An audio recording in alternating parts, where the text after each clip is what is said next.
Zdravo dragi moji i dobrodošli u moj novi video. Danas ćemo spremati ovaj predivni prhki kolač sa jabukama. Neodoljiv, lagan i sočan. Prvo što će nam biti potrebno jeste u zagrijanu tavicu da stavimo 100 g šećera kako bi se on malo otopio. Ne trebate ga skroz pustiti da potamni, a i možete, ako volite karamel možete. Ja ću pustiti onako blago samo da mi se istopi, pa ćemo dodati margarin. Šećer postepeno otapite, nemoj da vam pregori na nekim mjestima, znači ravnomjerno da se istopi. Ja neću još dugo ovo, samo da mi se istope i ovi dijelovi.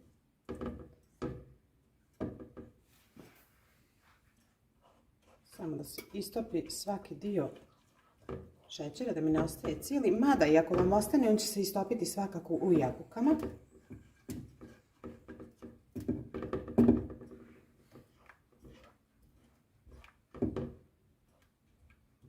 Evo ovako je idealno, nije pregorio, a divna je boja. Sada dodajemo 50 g maslaca ili margarina.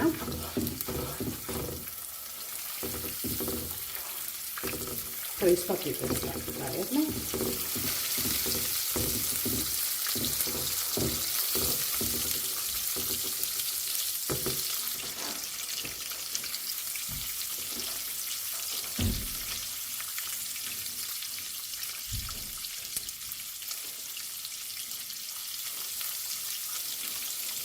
Čim nam je se margarin istopio, sada dodajemo 4 jabuke isječene na kockice. Jabuke su srednje veličine. I to ćemo ukupno dinstati nekih, pa recimo 5 minuta, nema potrebe više.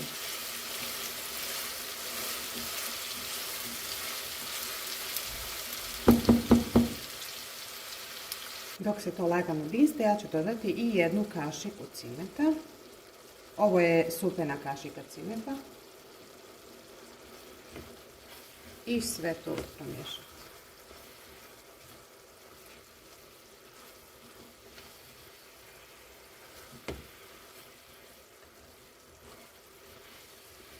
Ja ću ovo dinstati još 2 minuta i kada završim dinstanje ostavit ću da se jabuke prohlade. Jabuke su se izdinstale, sada ćemo iskinuti da se one prohlade dok mi napravimo koru. Ovdje imam izrendanog margarina 150 g. U to ćemo dodati 2 kašike šećera, 1 vanilin šećer i dodajemo brašno. Brašna imamo 300 g. I to ćemo rukama onako izraditi da bude zrnačasto. I u to dodajemo još, ovdje imam jednu kafenu kašiku sode bikarbone. To ću sada da izradim rukama. Margarin možete rendati dok je hladan iz frižidera ili možete na pola sata da ga zamrznite u zamrzivaču. Ovo trebate da dobijete prhko tijesto.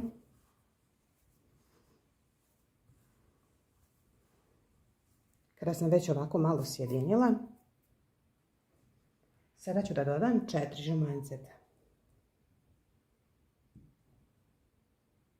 I sve sjediniti.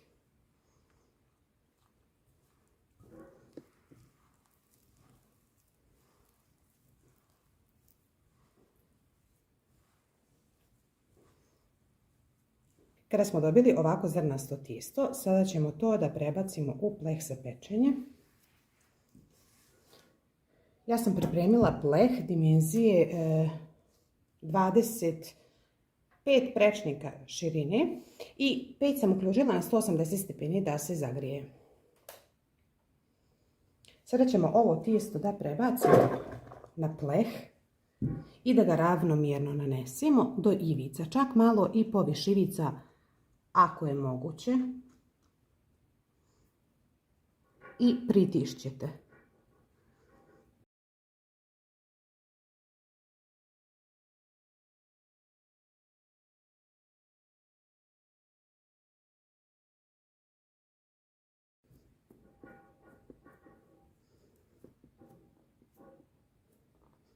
Kada sam smjesu utisnula do kraja, sada ćemo da nanesemo jabuke.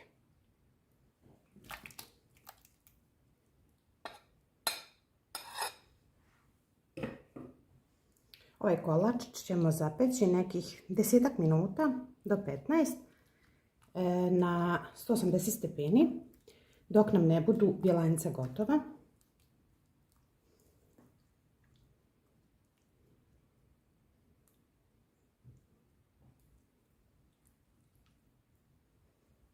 Znači nosimo u peć na 10-15 minuta. Za gornji dio kolača bit će nam potrebno 4 bjelanceta, prstohvat soli i 150 grama šećera. To ćemo umutiti u čvrst snijeg. Na zapečen kolač nanosimo naš omot bjelanjaca.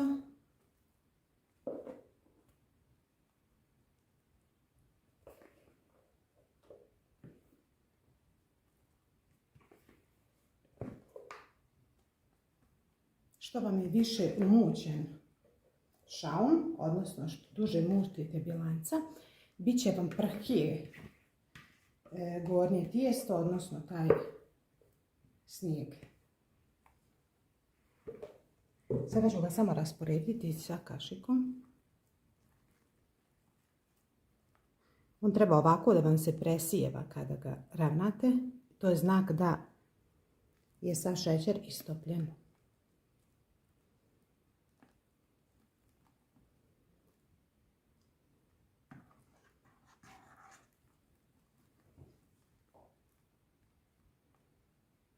Ću poravnati, a zatim ću na brzaka da napravim kao ovako izvučeno kašikom, kao da imate neke vrhove.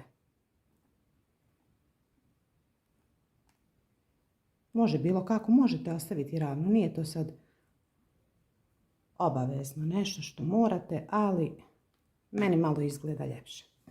Možete sad ovako direktno da pečete, ne morate ništa da stavljate, ali ja imam malo sjeckanih badema, pa ću da pospijem bademe i tako ću da zapečem. Vi možete naravno ili listiće badema ili da nasiječete malo nešto drugo. Sad ovo vraćamo u renu, smanjujemo renu na 160 stepeni i pečemo 30 minuta. Nadam se, dragi moji, da će vam se recept svidjeti. Ako vam se video sviđa, pretplatite se na moj kanal, a mi se vidimo u nekom novom videu. Veliki pozdrav za sve vas!